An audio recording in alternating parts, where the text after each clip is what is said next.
C'est grâce à lui que j'ai connu Jean-Pierre Mocky, puisque, bon, lui était en rapport avec Jean-Pierre Mocky assez souvent. Mocky, il l'aimait beaucoup.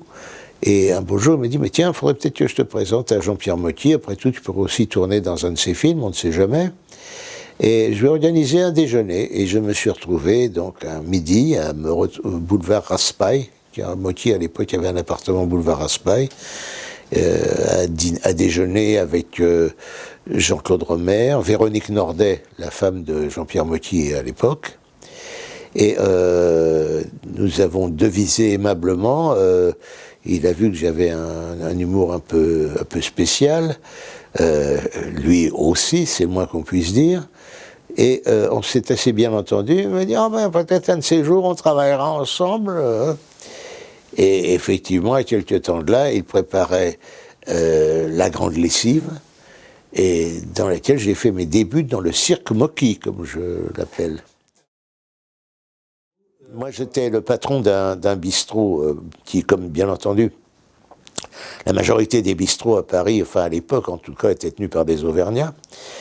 Et je me suis dit, tiens, je vais me faire bien voir de Mocky. Je lui propose, je lui dis, dites donc, puisque c'est un patron de bistrot, on peut en faire un Auvergnat. Elle me dit, vous pouvez le faire. Je lui dis, on va essayer.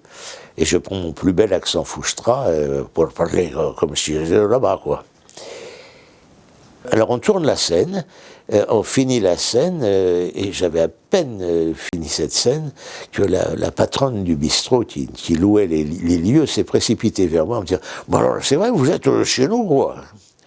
J'avais réussi mon coup. Dans cette scène, on voit qu'ils viennent manger, et vous avez un souci, c'est que les téléviseurs ne marchent pas, c'est l'époque où les gens venaient voir encore. Ah ben c'était l'époque où beaucoup de gens regardaient la télévision, non pas chez eux, parce qu'il n'y avait pas tellement de gens qui avaient la télévision. Et souvent les gens soit la regardaient en étant devant la vitrine des marchands de télévision, soit dans les bistrots qui avaient la télévision. Alors des bistrots ou des restaurants, pour appâter la clientèle, justement, avaient une télévision sur les lieux. J'avais du très beau linge. Il y avait Bourvil, il y avait Francis Blanche. Vous savez que Francis vivait avec 4 ménages de front. Et il se trouvait que l'un des ménages était tenu par une amie à moi, une amie que j'avais connue au cours Simon. Et plusieurs fois, donc, j'ai été invité à dîner. Il était formidable, il était très très drôle, très très drôle. Alors il tenait son régime de diabétique, il le mangeait, puis ensuite il passait à table avec nous.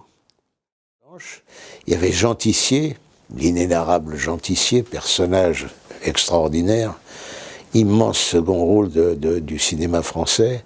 Il y avait aussi Marcel Pérez, qui a fait presque tous les films de Mocky en son temps.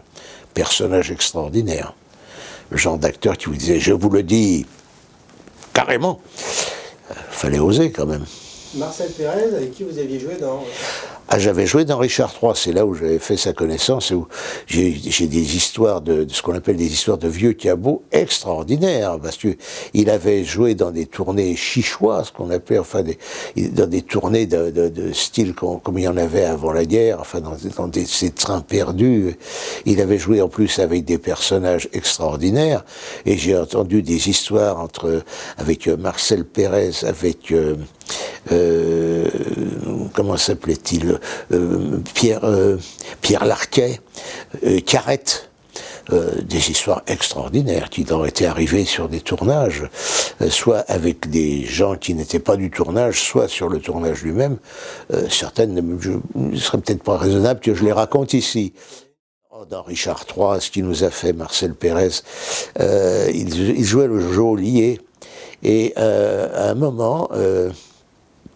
on jouait à l'époque au théâtre Montparnasse.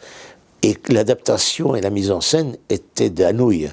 Et Anouilh avait fait une adaptation assez bien fichue, mais qui durait 3h30.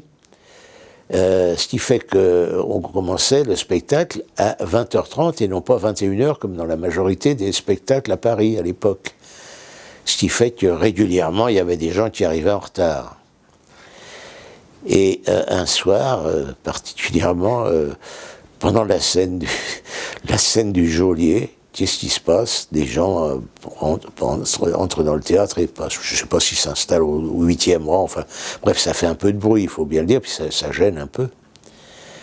Marcel Pérez, qui avait un physique assez spécial, des sourcils énormes, un nez très fort, un personnage qui faisait plutôt peur qu'autre chose, s'arrête net au milieu d'une réplique, descend à la rampe, comme on dit, c'est-à-dire qu'il s'avance jusqu'à la rampe qui nous éclaire sur le plateau, met son avant-bras devant lui pour ne pas être aveuglé par les lumières, toise le public, on aura entendu voler un portefeuille, et fait « C'est bientôt terminé ?»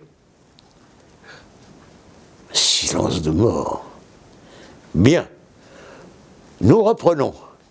Et au lieu d'enchaîner, comme normalement on fait toujours quand il y a une interruption, hein, il a repris sa scène depuis le début, il a refait son entrée, Je ne vous raconte pas l'état dans lequel se trouvaient ces répliques, enfin les personnages qui lui donnaient la réplique, qui ont essayé tous de jouer de dos parce qu'ils étaient secoués de sanglots de rire convulsifs.